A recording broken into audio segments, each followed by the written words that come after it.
Olá, seja muito bem-vindo, muito bem-vinda ao episódio do Carreira e Suas Vozes de hoje, transmitido pela Rádio Vibe Mundial, Astral TV, com reprise pelos canais do YouTube e Spotify, Cláudia Cardillo Oficial.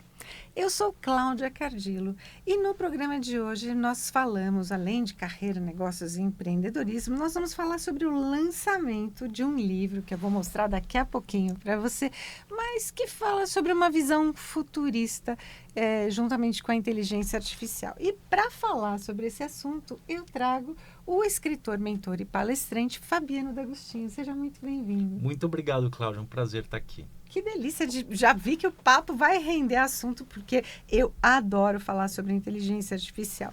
Ele, como eu já disse, é escritor, mentor e executivo com mais de 23 anos de experiência em empresas globais no Brasil e nos Estados Unidos, lançando agora sim, 2081, X-Run, o livro do Renascimento, uma obra que provoca reflexões profundas sobre inteligência artificial, ética, propósito, o que significa ser humano em um mundo cada vez mais automatizado.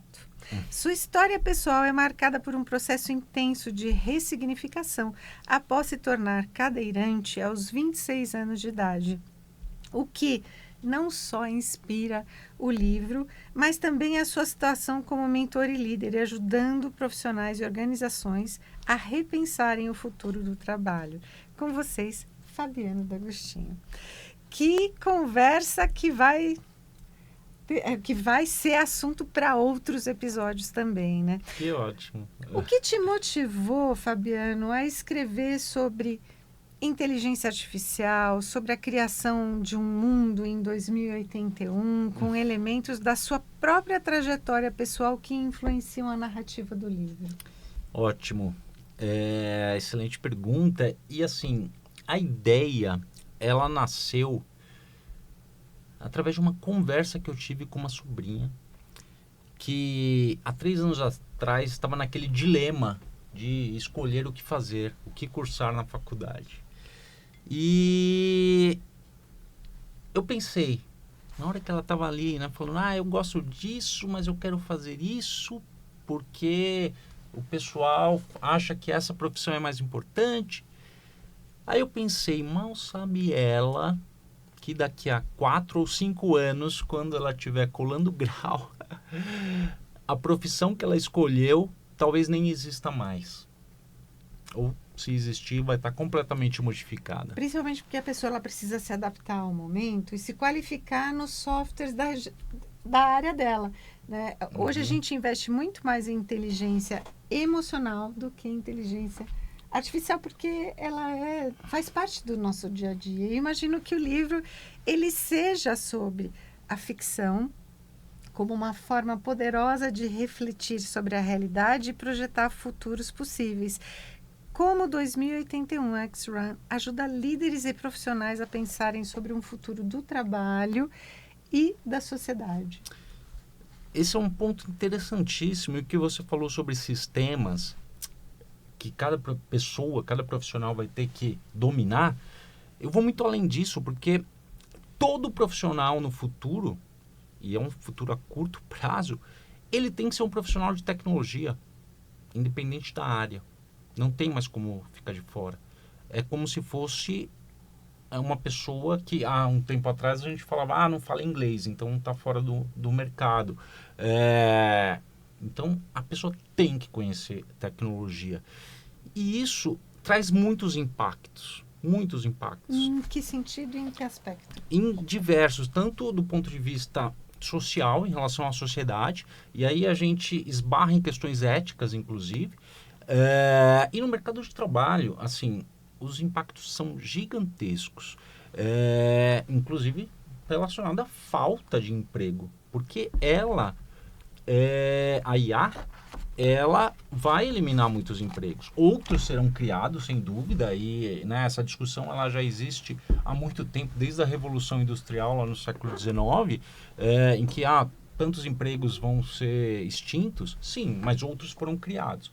Só que eu vejo que a velocidade da criação de novos empregos não vai ser igual à dos empregos eliminados. Então, a gente tem uma questão social e econômica fortíssima para ser discutida, e foi daí que nasceu a história, que eu trago todos esses pontos de reflexão de forma ficcional. Por que volume 1? Porque eu dividi a história em 5 volumes. A princípio, ela nasceu como uma única ideia. Eu falei, nossa, tudo isso fez sentido. E foi engraçado, porque foi meio místico, assim, a forma que a solução desse problema que eu vislumbrei na época veio, né? E aí eu comecei a colocar isso no papel, mas eu esbarrei em elementos que eu falei, isso não pode ficar de fora. Então eu resolvi dividir a obra em 5 volumes. E, por exemplo, esse volume, o Livro do Renascimento, eu precisei trazer um elemento muito forte para fazer com que o protagonista, que vai criar um novo modelo socioeconômico, que vai livrar a humanidade do caos decorrente do uso desenfreado da inteligência artificial, e esse modelo vai ser implantado com sucesso globalmente em 2081, por isso o nome do livro. Mas eu precisei fazer com que esse protagonista ele tivesse uma consciência social diferenciada. Afinal, ele vai criar um novo modelo socioeconômico que vai reger, vai ser um novo paradigma mundial. Então, eu decidi colocar na história um elemento que é baseado em fatos reais. O que? O pai do protagonista, ele é assaltado, leva um tiro e fica paraplégico. E Carlo Legends, que é o protagonista, ele nasce já com o pai numa cadeira de rodas. Então ele cresce vivenciando tudo que o pai dele enfrentou e enfrenta. Na prática, né? Porque ele consegue entender Na quais prática. são as necessidades do pai. Exatamente. E isso desenvolve nele uma sensibilidade fora do comum, que as pessoas, de uma forma geral, não percebem. Eu acredito que tenha muito de você nessa história, né? Uhum. Porque hoje as empresas elas têm uma preocupação maior, né, com a questão de móveis ergonômicos, né, com a Sim. entrada, saída, portas mais largas. Sim, mais banheiros acessíveis. banheiros acessíveis, copa, áreas de lazer, né, todas maiores, com foco nas pessoas que têm essa necessidade, como você, de entrar num lugar com a cadeira de rodas. A gente também teve essa preocupação, todo esse cuidado com você antes, né? De Sim, ir fantástico. pela garagem, É. de saber se passa no corredor, na Uhum. porta. Porque você também precisa, né, se preparar antes, né? Uhum. Como é que foi para você trazer da realidade para a ficção, né? O sentido inverso, né? Do que Uhum. você vive para o seu personagem? Olha, foi fantástico, porque eu vi nisso uma grande oportunidade de trazer reflexões reais sobre a sociedade. E, inclusive, sobre, por exemplo, racismo, preconceito estrutural, capacitismo e tantos outros elementos. E aqui existe um relato, a história, em que Orlando, que é o pai do Carlo Legends, passa por tudo isso, né? Ele está ali no hospital à beira da morte.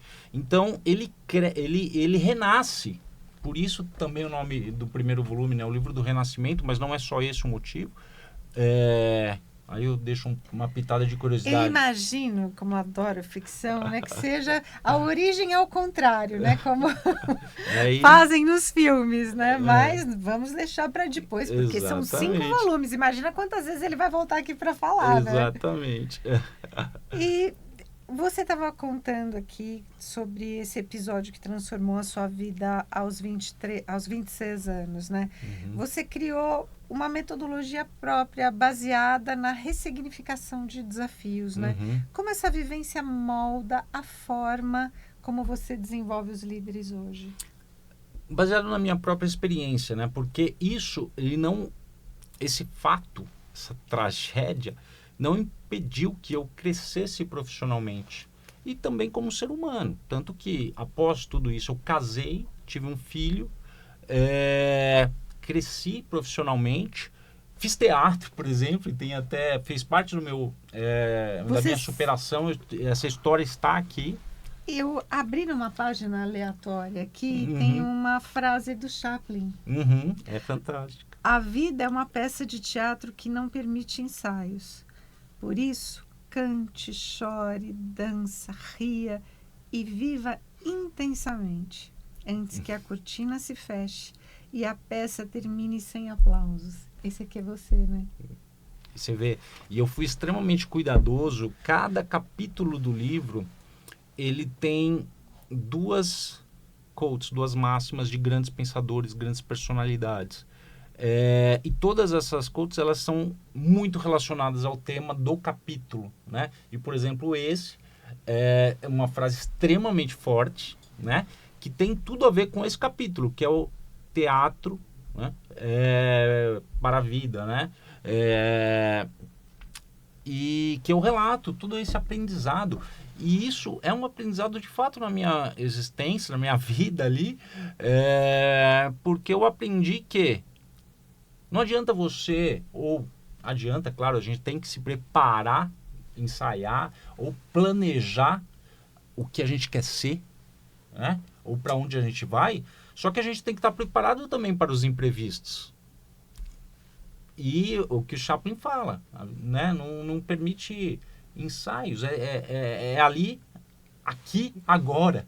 Né? Então a gente tem que estar preparado para tudo isso. Muitas vezes a gente precisa ativar o plano B na vida, né? E se a gente não tem um plano B, a vida fica mais desafiadora, né? E Cláudia, desculpa te interromper, mas eu acho que vale a colocação, mais do que ter planos, por exemplo, inclusive o B, eu acho que sim, é válido, mas a gente tem que estar preparado para se adaptar, porque quem teria um plano B para, caso eu leve um tiro e fico paraplégico, eu sei o que eu vou fazer. Entendeu? Então, isso é o teatro da vida. É a gente saber que quando a gente está no palco, a gente pode cair. E se eu cair, o que eu faço? E você falando em superação, nos bastidores você estava me contando que você fez uma viagem internacional com a cadeira de rodas e que você utilizou a cadeira a maior parte do tempo, né? Que viagem foi essa? Olha, eu acho que a gente pode usar a palavra viagem em todos os seus significados para eu me referir a essa experiência, tanto os figurados quanto os literais. Foi o Caminho de Santiago. Eu percorri 200... Que as pessoas fazem a pé. Exato. Você fez de cadeira de rodas. Eu fiz de cadeira de rodas. Eu percorri 220 quilômetros em cadeira de roda. Inclusive, é exatamente essa cadeira de rodas que eu estou aqui hoje. E que ali foram inúmeros aprendizados. Eu fiz com mais 3 amigos. Também cadeirantes? Não. Os 3 amigos meus do colégio, tipo, amizade de 30 anos. E foi, assim, fantástico. Porque muitos aprendizados saíram dali. Mudou realmente a minha vida. E eu não digo que mudou do ponto de vista espiritual, no sentido de, agora eu sou uma pessoa melhor. Não, eu passei a ter reflexões e direções que até então eu não enxergava. E você conseguiu se apropriar das suas fortalezas, que muitas vezes a gente não imagina que ela esteja lá, ela só aparece na hora que a gente precisa, mas a gente precisa fazer essa reflexão, esse exercício, né, de descobrir quais são as nossas fortalezas e fraquezas, para que a vida fique mais leve, né? Exato. A gente estava contando um pouquinho já, você estava antecipando a vida do Carlo Legends, né? O Carlo é de origem italiana? Origem italiana. Com esse nome, né?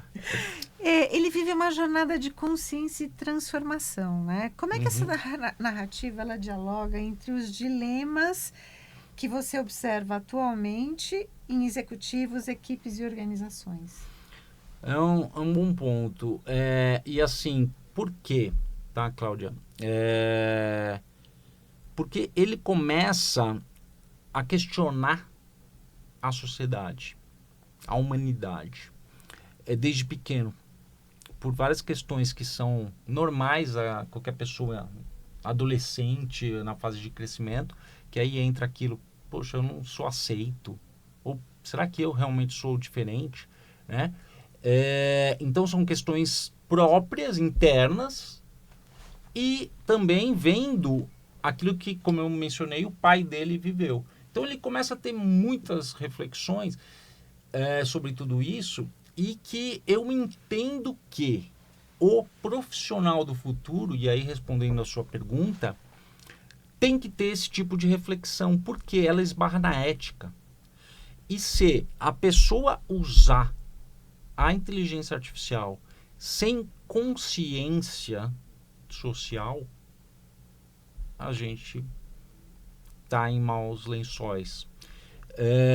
Então, essa mensagem toda ela fica muito forte aqui no livro, né? Que eu entendo que realmente é uma preocupação que nós, como sociedade, como seres humanos, precisamos ter. Você me lembrou do filme Elysium, porque no Elysium, que é a Terra e uma lua, né, próxima, e na lua, quem vive nessa lua tem acesso à saúde, às medbeds, que são as câmaras de recuperação da saúde, e quem vive na Terra vive num caos. Né? Então, que ética e moral tinham esses governantes nesse filme para transformar a vida dessas pessoas, né? É exatamente isso, né? Que a gente precisa prestar atenção.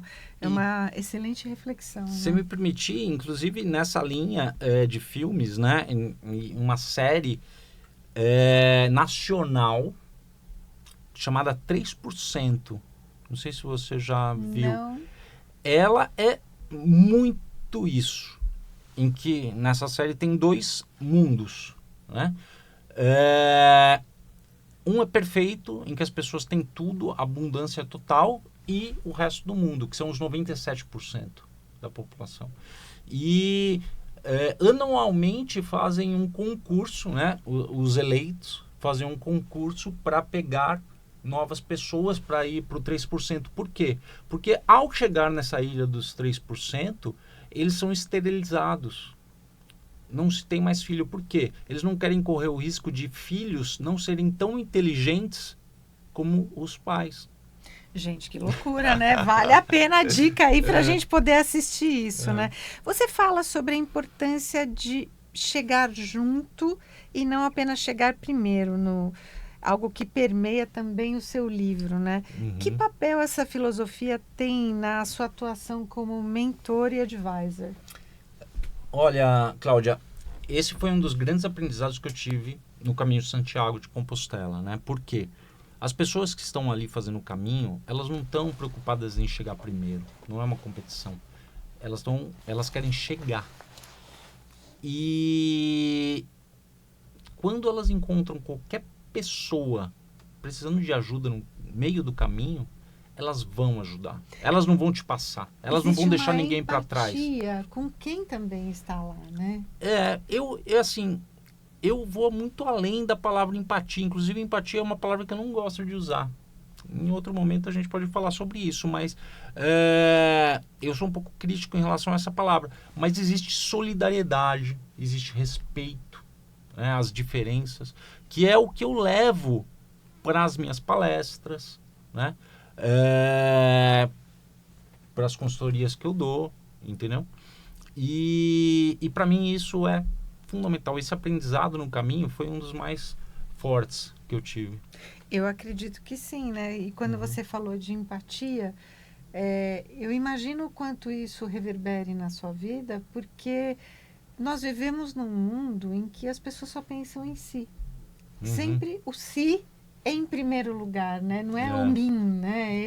Não. A pessoa, ela esquece que existe um mundo, né, em torno disso, e a gente pode perceber muito isso, até como educadora, como professora, eu percebo os adolescentes, né? Que eles esquecem que o mundo existe quando tem um celular e um tablet na mão, exatamente, né? E, claro que a gente está tentando fazer isso não é só tentar, é fazer, é ter a ação mesmo, para tirar um pouco essa criançada do celular e do tablet. Isso é muito Porque sério. é importante esse convívio, é importante uma conversa. O olho no olho. O olho no olho. E foi a partir de uma conversa com a sua sobrinha que você descobriu a dúvida dela a respeito das carreiras e te motivou, né? Te despertou aquela sementinha do que poder escrever, né? Nós estamos chegando ao final dessa entrevista, esse bate-papo fantástico aqui, que a gente poderia passar horas falando sobre isso, mas depois de 23 anos liderando tecnologia, operações e projetos em empresas globais, o que é que você acredita que falte hoje para os líderes para construírem organizações mais humanas, inteligentes, sustentáveis, que é o tema central tanto do seu livro quanto nós vivemos no ano da implantação da NR1 aqui no Brasil, Sim, né? Exatamente, perfeito. Eu acho que falta, já que toda decisão, no final do dia, ela é econômica, o que eu quero dizer, envolve o bolso. Não tem como a gente, né, falar, não vamos pensar. É verdade, é um fato. Envolve impressionar alguém para bater uma meta para poder trazer a receita no final do dia, né? E não há problema nenhum nisso, né? Desde que exista o respeito com as pessoas que estão ali, mas os líderes, eles também precisam entender que o resultado vai melhorar quando se investe em diversidade. Eu não usaria nem a palavra investir, né? É interessante, eu ouvi recentemente, a maior inovação da minha empresa nos últimos anos foi diversidade, inclusão, né? E os resultados, humano, né?